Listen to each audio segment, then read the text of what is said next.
Bom dia, pessoal.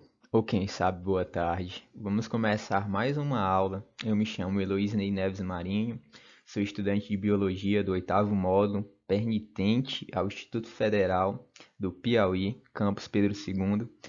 E sem mais delongas, vamos começar a nossa aula. Hoje nós iremos tratar o assunto teorias evolutivas.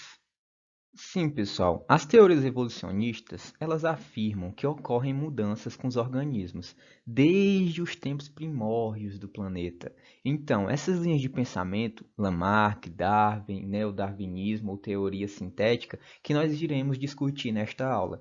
Então, vamos lá. Com o conhecimento dos fósseis, juntamente com o desenvolvimento da anatomia e embriologia, surgiram as teorias evolucionistas, que defendiam que os organismos sofriam mudanças ao longo do tempo.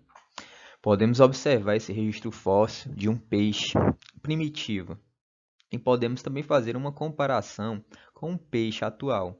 Nós vamos ver uma bela diferença, que este aqui ele é mais rústico, e já o outro já é mais adaptado ao seu ambiente. Isso que embasa a teoria evolucionista, as mudanças que o organismo sofre ao longo do tempo.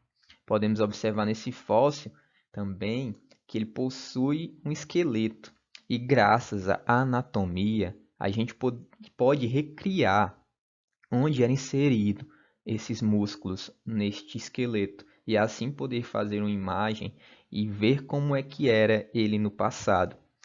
E os organismos também, eles sofriam mudanças ao longo do tempo. A embriologia também tem um papel, pois ela estuda como o organismo vai se desenvolvendo.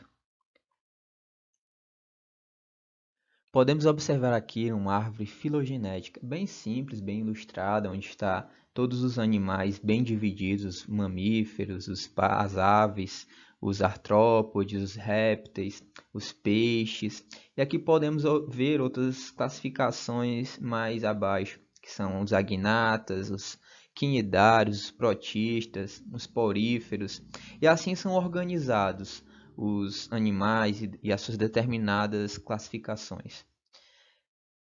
E agora nós vamos falar das teorias evolutivas propriamente ditas. Vamos falar do Lamarckismo, as teorias de Lamarck. O Lamarck ele ficou bem conhecido, né, com a teoria do uso e desuso, a teoria dos caracteres adquiridos. E a teoria do uso e desuso ele fez esse exemplo justamente com as girafas, que a gente vai ver aqui logo a seguir, depois que eu passar este slide. A gente pode observar aqui essa girafa, né?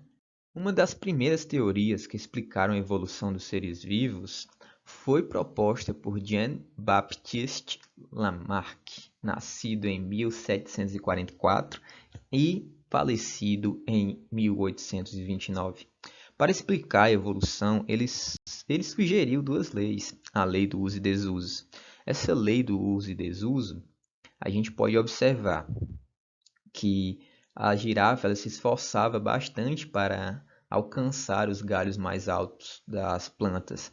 E ela não conseguia, mas de tanto ela tentar, ela conseguiu ganhar um pouco mais de altura no seu pescoço, um pouco mais de comprimento, até conseguir alcançar. E essa teoria, ela é bem curiosa. E a gente pode observar outra teoria também que ele propôs e a lei dos caracteres adquiridos, que ela foi derrubada por August Weismann, porque essa lei ela falava o seguinte, ela dizia que os caracteres, ou seja, as características adquiridas pelos pais poderiam ser passadas pelos filhos. Por exemplo, se uma pessoa perdesse um dedo, o seu filho nasceria sem o dedo. Porém, entre 1868 a 876, um experimento feito por August Weismann, ele conseguiu derrubar essa teoria de Lamarck. Ele pegou esses ratos aqui, você pode observar que ele cortou a cauda de ambos os ratos.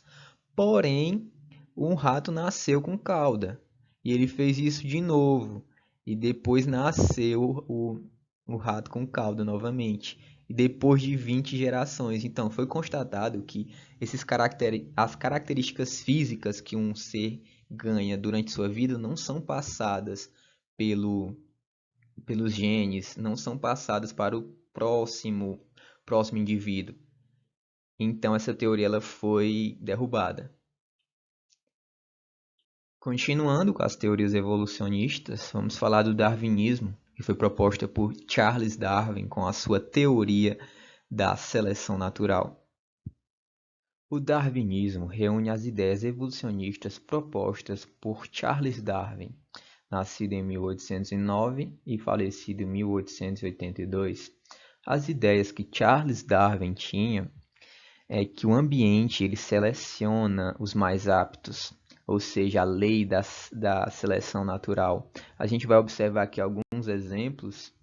Podemos observar aqui um exemplo de seleção natural. Nessa cena, a gente vê um ambiente com duas populações de coelhos. Podemos observar diferenças, né?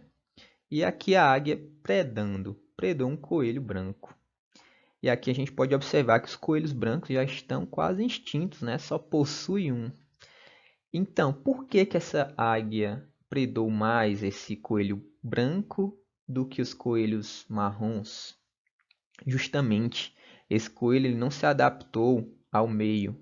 E a águia foi o fator selecionante, botamos entre aspas aqui, e ela observou que esses coelhos eles não conseguiam notar a presença dela e ela atacava-os. E por que que os outros coelhos conseguiam notar a presença e não eram pegos pela águia?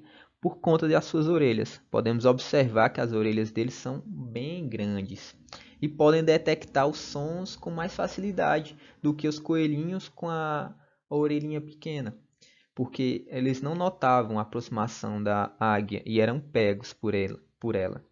E aqui a gente pode observar uma seleção natural, onde o mais apto, que é o coelhinho aqui com orelhas grandes, ele conseguiu escapar dos ataques das águias. Já o coelhinho branco, ele não conseguiu, porque ele não se adaptou, ele não tinha a audição apurada, que era a audição necessária para poder escapar do ataque da águia. Então o ambiente foi perdendo os coelhinhos brancos com orelhas pequenas e ficou só os mais aptos, que são os coelhinhos marrons com as orelhas grandes. Outro exemplo aqui de seleção natural, socorro, tirem-me daqui, gritou o outro pássaro aqui dentro do ovo, né? Aí a mamãe ave aqui tentou ajudar, né? Deu uma bicada. Aí o pássaro ventríloco elimina outro concorrente. A gente pode já ver a cara de malícia dele aqui, que foi ele que quebrou o ovo, para o outro não chocar. Então, o que que isso tem a ver com a lei da seleção natural? A mãe teria mais trabalho para alimentar os dois filhotes. Então, ele sacando aqui, vou quebrar o ovo, vai ficar só eu para me alimentar. Então, ele acabou tirando de cena o outro concorrente, ou seja, seu irmão. Então, ele vai usufruir agora de toda a alimentação e tem mais chances de sobreviver futuramente. Ele usou um pouco da malícia aqui, viu? A malícia até no reino animal. Agora vamos falar da teoria sintética da evolução, ou neodarwinismo. O Darwin, ele conseguiu explicar algumas coisas na sua teoria, porém algumas coisas que teriam a ver com genética e estudos mais aprofundados, ele não conseguiu fazer porque não tinha esse tipo de estudo, esse conhecimento na época para ele. Então, a gente vai falar agora sobre o neodarwinismo ou teoria sintética da evolução. Em outras palavras, dizemos que o neodarwinismo consiste na teoria da seleção natural, acrescida dos conhecimentos genéticos adquiridos posteriormente. Assim sendo, o neodarwinismo incorpora a ideia de que a mutação e a recombinação gênica. Exatamente, a gente vai falar agora sobre a genética, sobre a mutação, que são fatores que ocorrem no gene, no DNA. Vamos mostrar agora uns exemplos aqui. Vou mostrar agora uns exemplos. Aqui a gente pode observar um exemplo de mutação e também de recombinação gênica, porque aqui temos duas populações. Na população A, podemos ver que é predominantemente feita por bolinhas azuis, que são representadas por esses indivíduos aqui. E apareceu novas mutações, como podemos observar, uma mutação bem visível, né? Um xizinho marcado em cima. E essa mutação ela conseguiu ser passada para outras gerações, de tal modo que criou outra população só com essa característica, esse X. E criou a espécie nova, né? Um novo tipo de espécie, espécie A, com esse X, com essa nova característica. E na população B aconteceu a mesma coisa, só que com outro tipo de característica. E aqui a espécie B, uma recombinação gênica, aconteceu que antigamente elas possuíam só o núcleo vazio, aí apareceu essa nova característicazinha aqui e que pode ser repassada para a espécie A ou espécie B. Aí é uma questão já de qual vai dominar, qual vai ter o gene dominante sobre a outra. Então, pessoal, acabamos nossa aula por aqui. E essa foi a aula sobre teorias evolutivas. E muito obrigado pela atenção. Até a próxima.